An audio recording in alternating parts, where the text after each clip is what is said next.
This is Pete Moore on Halo Talks NYC on location, Ursula 2023.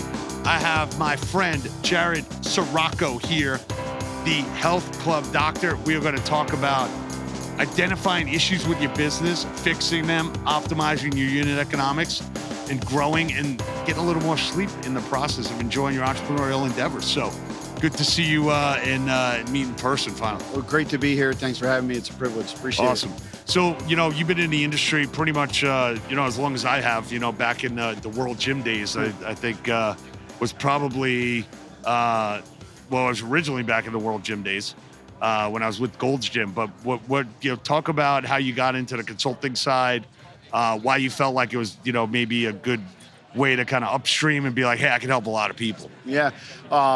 My story is kind of crazy. I mean, I started in this industry when I was just about 16 years old. So it's really the only thing I've known, since high school as far as a career is concerned. So it's been a pretty wild ride. And as I gained experience in different levels of operations, whether it was training, managing, even owning, and finding my love for helping others understand it, I realized that that's what I wanted to do, was teach others the business of fitness. Can they avoid the mistakes that I made? Can they learn from the lessons that I learned? And can I help them run a more profitable business? And so about 2005, that's when my consulting business was born, and the rest is history. So that's how I got started with it. Before you did the consulting, because a lot of people, become consultants and then kind of say, oh, I did this, I did that. Talk about some of the things that you did experience. I use this term all the time. Experience is what you get when you don't get what you want. Well, yeah. So I'm trying to keep like guardrails up, make like, I don't have any kids, but if I had kids, I'd put like the guardrails up on the bowling alley. Yeah. So you're not going to go in the gutter. That's one of the things I'll help you make sure you don't do. So give me some examples of things where you're like, maybe this wasn't obvious at first, but let me tell you how I help people kind of. Yeah, so the whole way I got into the business of consulting was through getting really screwed by a business partner in the gyms that I owned. Okay. And so at the time, it was really like, okay, what am I going to do with this next step? And I've been asked to speak at Club Industry. I was one of the first recorded ever, sessions at Club Industry and put online, which was great. And somebody said, you got a real passion for this. And I had always been training, had always been teaching employees. So the whole natural progression into helping others seemed to come very easily to me. So as I got asked to help somebody open a gym, took that experience, really loved it, was able to help them avoid the mistakes that I made. And then I realized, I said, you know what, all the experience I had, this was going to be great. And then we just take that, we just keep learning, we keep growing, we keep helping. And, that's really been a great trajectory for me, because I always tell people come in, well, most consultants I know, they always think they know everything. That's not my style at all, right? I learn just as much from them as they learn from me. And so that's why I'm even here at this trade show, because you learn every day. Yeah. As you kind of have gone through several different business cycles and you see new technologies come out, you see software companies that nobody ever had an interest in. Now they're getting like all this private equity, right, growth equity capital. You'd be like, I think they had a 10x10 booth like 5 years ago. Yeah. What the fuck? Where exactly. did that come from? How do you kind of keep yourself as an entrepreneur and a consultant like one step ahead of that? And then when do you know, as a follow-up question, when do you know when someone's like able to deploy, like the next big idea? That's a great question. Thank you. I spend a lot of time on the edges of these trade shows, because on the edges are where the newbies That's such are. a good point. They're the little companies. They don't have the big bucks to spend on the big booth space, and they just got here. And I like going and finding them, and I spend time with them, and I want to hear their pitch, and I want to see what they got. And a lot of times they have great technology, or they've got a great widget or something. They just don't know how to deploy it, to your point. Or they even don't explain how it works for exactly. This industry. And so then a guy like me Such comes a great in, point. and I Love that wind up idea. talking to them and going, I can see that application in this particular gym or this boutique or this style of business, or I could see this helping that. And then that's usually when I go, hey, I like the little guy. Because the little guy's got something to share. They just don't have the market share that the big guys do. I mean, it's interesting in this industry, and you and I have been in it almost the same amount of times. There's always new ideas cropping up, and there's so much passion about it, and you got to kind of be able to splice through like, what's the why does that product or service exist? Like, is it a personal frustration that somebody solved? That's usually a good business. Yep. If it's kind of like, hey, I'm gonna do this studio concept. Saracco, what do you think about, like, we're gonna do aerial yoga on a spin bike, with infrared panels. And you can be like, dude, are you trying to become like like a chef at a restaurant? Yeah, exactly. Or like, did you benefit from that program? Yeah. So when you take a look at some of these and say like, okay, it's on the fringe. Do I kind of track this? Do I help them? Do I say, hey, look, you're not explaining this in like our language? I can't tell you how many times I have that conversation. Like they're all excited to tell me what they do, and I go, okay, so what do you really do? Because I have no freaking clue what you just said. After you told me, like, for talk 5 to minutes, me. And exactly.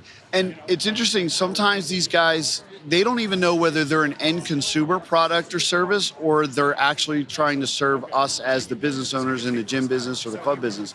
So it's interesting to listen to them, and then over years watch them refine their pitches, their presentation, and build a story that resonates with people. One of the things that I've kind of learned from my advisory business, and you're on the more of like the consulting side of like, hey, you got a unit economic issue. Like, I'm going to help you figure out what the drivers are, those problems, and then we're going to turn it around.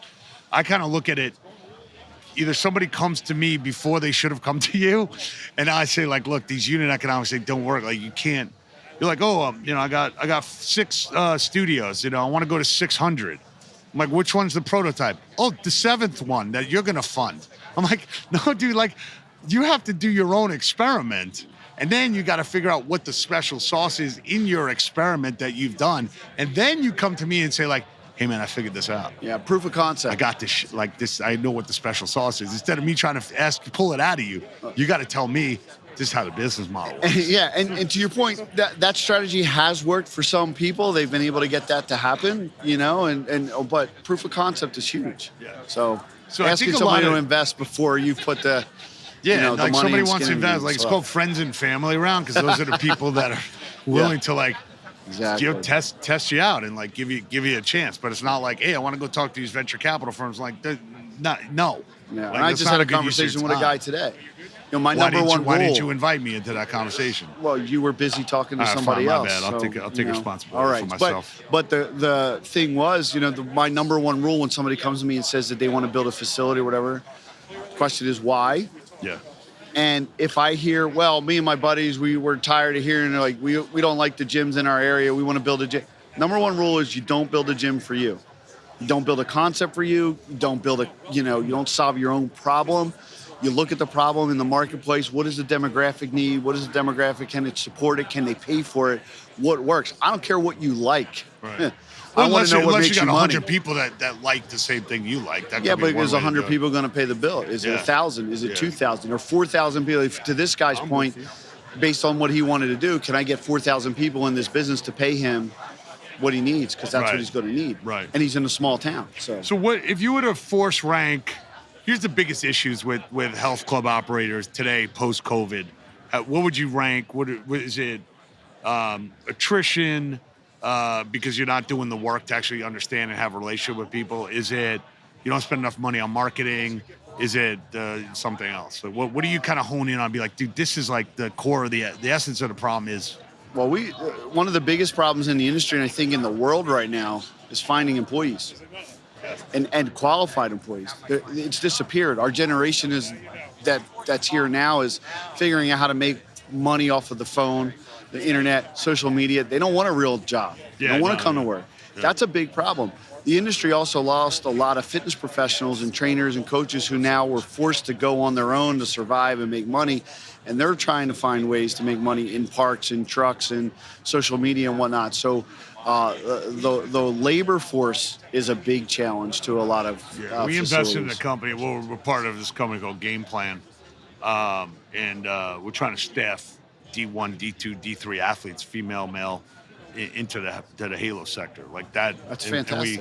It hasn't turned into what I want it to yet, but hopefully it does, because those people are natural extensions of being part of a team. For sure. And popping a jersey on. And that's the other thing when you talk about the health and fitness sector and franchising. Athletes, they got to have that exit strategy. You know, that athlete is what, 3 to 5 year career, really average, 5 to 7 maybe for someone who's good.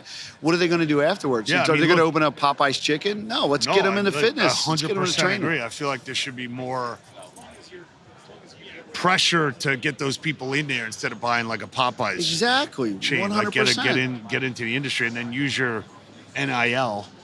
How's your NIL doing right now? My name, image, likeness. Yeah. I haven't really monetized Well, it I think yet. he's over there making me a new one right now. So Oh, yeah? yeah, Okay, we're gonna check it out after he's done. We got a new Saracco avatar This new Saracco that is avatar going to take will be on available. the consulting industry That's it. with an exclusive. Yo, bro, you can't do any caricatures for anyone else who's a consultant. Yeah, this is Yeah, it. this is it, man. We've locked it down. Yeah, this is going to be his calling card. Yeah.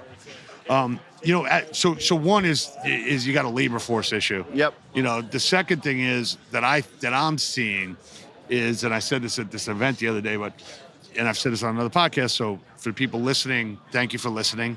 2, take a little repetition. You can't have artificial intelligence until you have intelligence. I love it. And I feel like there's people that hide behind, I got 500 members, and you know, I sent an email out to them. I sent a text message. Like, why don't you call them? Why don't you sit down with them? Why don't you buy them a cup of coffee? Why don't you find out what really is in my DNA, you know?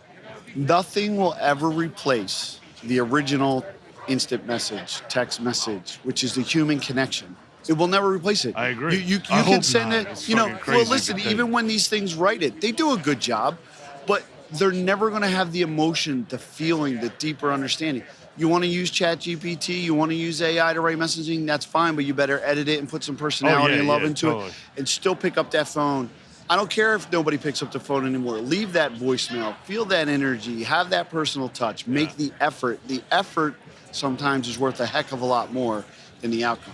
Yeah, and I would say, you know, if you got a software database and there's nothing in the database, it's not a software database. Exactly. So fill it up with data. Yeah. And also, you know, I tell people, there was this ABC Fitness Solutions report that came out, and it said like 65% of people leave the club because they're not motivated. And it prompted me to think about, like, what motivates me personally, right? And there's some things that motivate me. One is that when I was a kid, I used to have access to my dad's change bin. And when the ice cream man in Long Island used to drop, I used to go down there, get like Fun Dip, candy cigarettes, Big League Chew, grape, which had a lot of sugar in it. Big League Chew, that was great. The big wad inside. Yeah, big wad. Yeah. And I used to fall asleep and wake up with like gum on my pajamas. Exactly. And I got chubby as a kid, so I had to go to the elastic jeans in the husky section of Sears until I was like 13 years old. So if I was a member of Saracco's Fitness and you saw that I was gaining a little weight, all you would have to say to me is like, elastic jeans, we ain't going there. I'm not going back there. Yeah. And then I'd be like, all right, dude, I'm here for like 90 days. Like, just sell me a personal training and get me in every group exercise class. I'm not going back there. But see, that's a motivation that you need to know. But it's also an emotional response.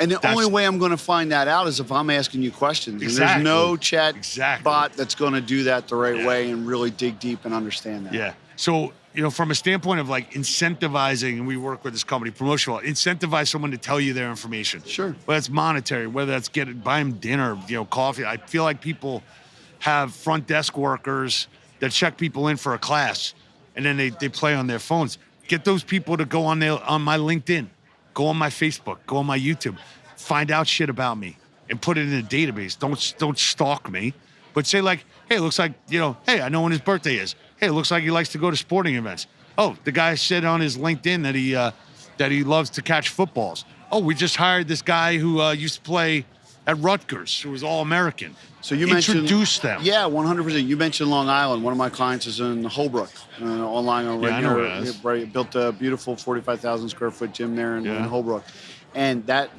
desk staff, you know, they're supposed to take that personal interest, but are the membership coordinators there? Guess what? Still write handwritten thank you notes. We That's make awesome. them write Love it. handwritten thank you notes. Nobody does that anymore. I think that's hey, great. We'll I put like them in an getting email those, drip. actually. We'll do it. Yeah, we're still going to put you in our automated email drip. We're still going to do that. But getting a thank you card from the gym that's handwritten, you don't see that anymore. You know what I It's don't awesome. do anymore either? I don't even throw those out. I feel like it's like It's special. It's like artwork. Yeah, dude. exactly. It's a like, dinosaur. If they took the time, dude, if they It's took the time. fossil. Unfortunately, I don't have one of those magnetic refrigerators. Oh, put it up on there with Yeah, the little, I put it remember the up little there. alphabet letter magnets so you Yeah, can well, spell I was thinking words about on the thing, maybe you like put it on it. one of those strawberry shortcake things, or Yeah. like my mom would have like a picture of a house that Yeah. we used to live in or something. We had all the letters, and you had to spell stuff on the refrigerator. Yeah. My mom still has pictures from. So when I'm I was a thinking kid about on maybe I the should refrigerator. send those to my mom. There Or you maybe go. we'll go from Holbrook. We'll have them do like a drop ship to my mom. Well, you should go check it out. All right, what's it called? Unique Fitness. Unique Fitness? Yep. All right, awesome. Right near MacArthur Airport. That's great. So, as you kind of look forward here, you're running your own business right now. Yeah. You got a number of clients. You call yourself the health club doctor. Yep. At the same time, like a doctor maybe comes in, parachutes in when I'm having some issues. Correct. I call him and be like, hey, I got some things going on. That's what the symbol is. The parachute? Jumping right in. That's jumping right in. Jump in and then jump out. Yeah. So how do you work with people? Is it kind of like, hey, I'm here for you when you're in the trenches, I'm going to get you out, and then you call me when you need me? It's a little bit of everything. Okay. So we do what we call gym rescue, right? So when they're having trouble and they Why got isn't there a show like that, Well, by the way, it's instead so of bar funny. I got rescue? asked about that many years ago, and then Really? there was a group that jumped in and did a similar show, and it was terrible. What was it like- called? I don't think they called it Gym Red. They called it was like that Restaurant Impossible, Gym Impossible, or something like that. It was bad. It was We not should go good. and do that. We should do it. We should Yeah, look at it that'd be again. fun. Yeah.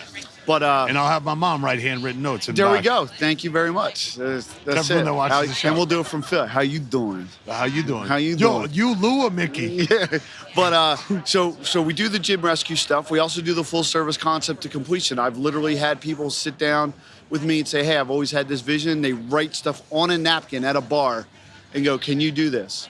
And yeah, absolutely. But everything in between. It could be operations, it could be sales, it could be training, leadership management. But I really do enjoy the turnaround process. I love the coaching process, watching the staff learn and grow. But I do love the concept of completion, ground up type of stuff. So that's a lot of awesome. fun. Well, hopefully we can get some work done together in 2023 Let's do it. and going forward. We run something called Halo Academy. Yep. As well. So I'd love to figure out how to get you immersed in that in some capacity, maybe even teach some classes. For sure. With us. Love What we wanna educating, do. speaking today at 3:30 actually. So Yeah, where's that going to be? room 11 right here. We're talking about profitability. So Oh, okay. Yeah, I like that. I got EBITDA hat on. I know. Today. So my whole If you consulting don't have business. EBITDA, I can't talk to you. That's right, but I'll my talk whole to you consulting afterwards. business is built on the 8 building blocks of profitability, and most people they focus on 2 or 3, but they don't focus on all 8. All right, you heard it first here. Get the rewind on that after Ursa. Are they taping it, by the way? What's that? Are they taping that? I don't know. We'll find out. We got to tape more educational We do. content is probably another takeaway from Exactly. the show here. Why not? 100%. I mean, Dude? Somebody's going to watch it. exactly.